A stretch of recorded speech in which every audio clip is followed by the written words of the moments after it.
Hey guys, welcome back to my channel। आज हम एक बहुत ही इम्पोर्टेंट और फाउंडेशनल टॉपिक पढ़ेंगे, preamble of the Indian constitution. उसका मीनिंग, उसका फीचर्स और फिर हम salient features of the Indian constitution भी समझेंगे। उसके बाद हिस्टोरिकल बैकग्राउंड देखेंगे, कैसे और कब हमारा कॉन्स्टिट्यूशन एडॉप्ट हुआ, और लास्ट में हम डिस्कस करेंगे रिजिड वर्सेस फ्लेक्सिबल कॉन्स्टिट्यूशन का कंसेप्ट। ये सब टॉपिक हर लॉ एग्जाम के लिए बहुत ही इम्पोर्टेंट है और आपको इंडियन कॉन्स्टिट्यूशन का स्ट्रॉन्ग वे समझने में मदद करेगा।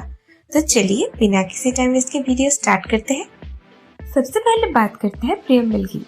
प्रीएम्बल बेसिकली कॉन्स्टिट्यूशन का इंट्रोडक्शन है। जैसे किसी बुक का प्रीफेस होता है जो बताता है कि बुक किस पर्पस के लिए लिखी गई है, वैसे ही प्रीएम्बल बताता है कि हमारा कॉन्स्टिट्यूशन किस पर्पस के लिए बनाया गया है। It shows the philosophy, ideals, objectives of our constitution. So preamble का सबसे स्टार्टिंग वर्ड है we the people of India. ये लाइन बहुत ही पावरफुल है क्योंकि ये बताता है कि हमारा कॉन्स्टिट्यूशन पीपल के द्वारा बनाया गया है, पीपल के लिए और पीपल के द्वारा चलाया भी जाएगा। इसका मतलब है इंडिया में सुप्रीम पावर किसी किंग, रूलर या ब्रिटिश के पास नहीं, बल्कि लोगों के पास है। This is called popular sovereignty.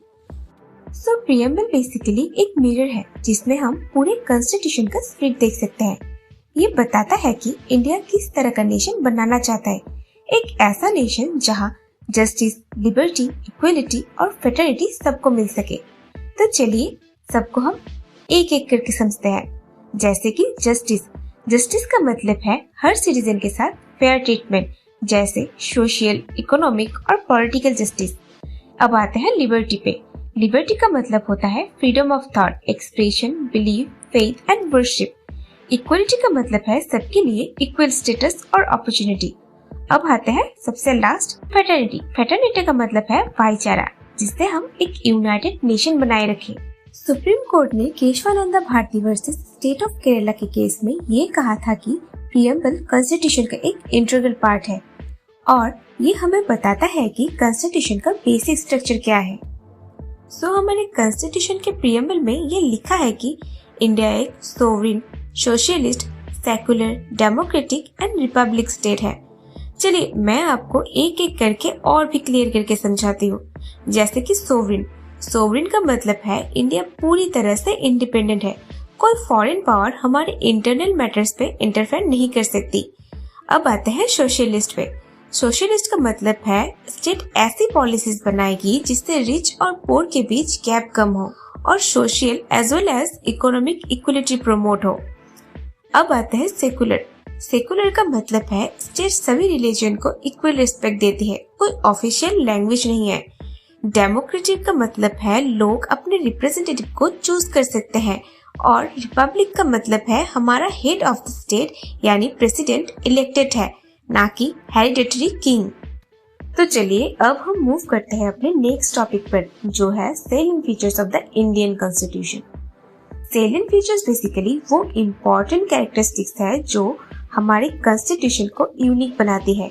Indian constitution दुनिया के सबसे डिटेल्ड एंड कॉम्प्रिहेंसिव कॉन्स्टिट्यूशन में से एक है, जिसमें फेडरल और यूनिटरी दोनों एलिमेंट्स का परफेक्ट बैलेंस है।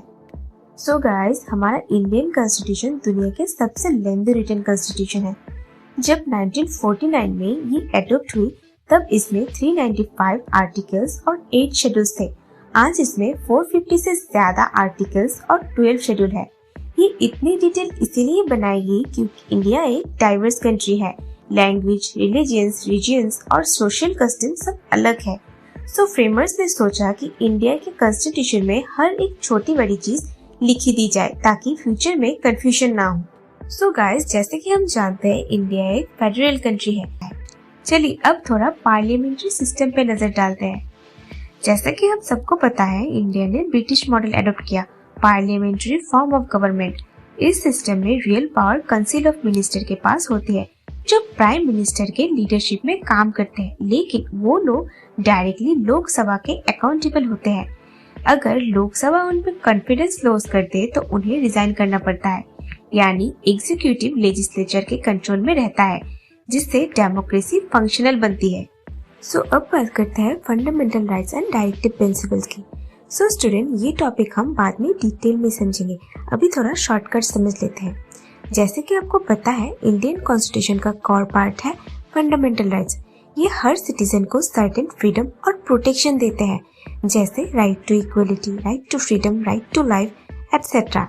साथ ही कॉन्स्टिट्यूशन में directive principle of state policy, जिसे हम DPSP के नाम से भी जानते हैं, ये गवर्नमेंट को गाइड करता है वेलफेयर स्टेट बनाने में।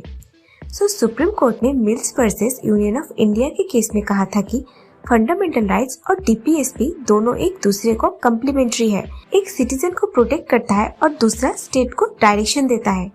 अब चलते हैं कॉन्स्टिट्यूशन की हिस्ट्रिकल बैकग्राउंड पर। इंडिया का कॉन्स्टिट्यूशन एक दिन में नहीं बना।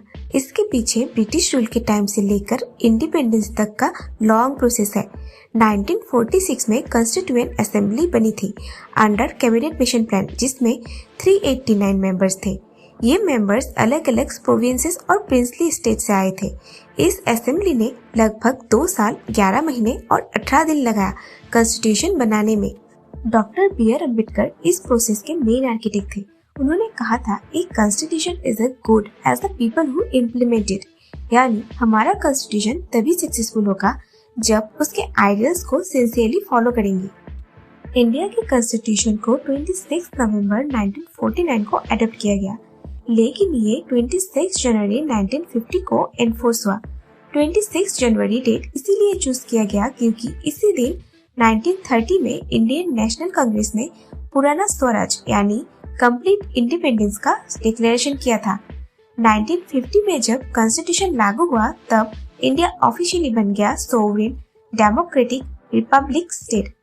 उसी दिन गवर्नर जनरल का पोजीशन खत्म हो गया और इंडिया में पहला प्रेसिडेंट बना, जो है डॉक्टर राजेंद्र प्रसाद। हमारे कॉन्स्टिट्यूशन के फ्रेमर्स ने अलग अलग कंट्रीज से बेस्ट फीचर्स बोरो की, जैसे कि फंडामेंटल राइट्स और जुडिशियल रिव्यू US के कॉन्स्टिट्यूशन से, पार्लियामेंट्री सिस्टम UK से, डायरेक्टिव प्रिंसिपल आयरलैंड से, फेडरल स्ट्रक्चर कनाडा से, इमरजेंसी प्रोविजन जर्मनी से और इंडिपेंडेंट जुडिशरी अमेरिका से ली गई। लेकिन इन सब को इंडियन कॉन्स्टिट्यूशन के हिसाब से मॉडिफाई किया गया। That's why our constitution is both unique and practical. अब समझते हैं एक इंटरेस्टिंग टॉपिक, जो है rigid versus flexible constitution. Rigid constitution वो होता है जिसे अमेंड करना मुश्किल होता है, जैसे अमेरिका का कॉन्स्टिट्यूशन। वहाँ अमेंडमेंट के लिए 2/3 मेजोरिटी कांग्रेस और 3/4 स्टेट की अप्रूवल चाहिए होती है। फ्लेक्सिबल कॉन्स्टिट्यूशन वो होता है जिससे इजीली अमेंडमेंट किया जा सके, जैसे कि UK का कॉन्स्टिट्यूशन, जहां पार्लियामेंट सिंपली मेजोरिटी से अमेंडमेंट कर सकती है। इंडिया का कॉन्स्टिट्यूशन दोनों के बीच में है, पार्टली रिजिड पार्टली फ्लेक्सिबल।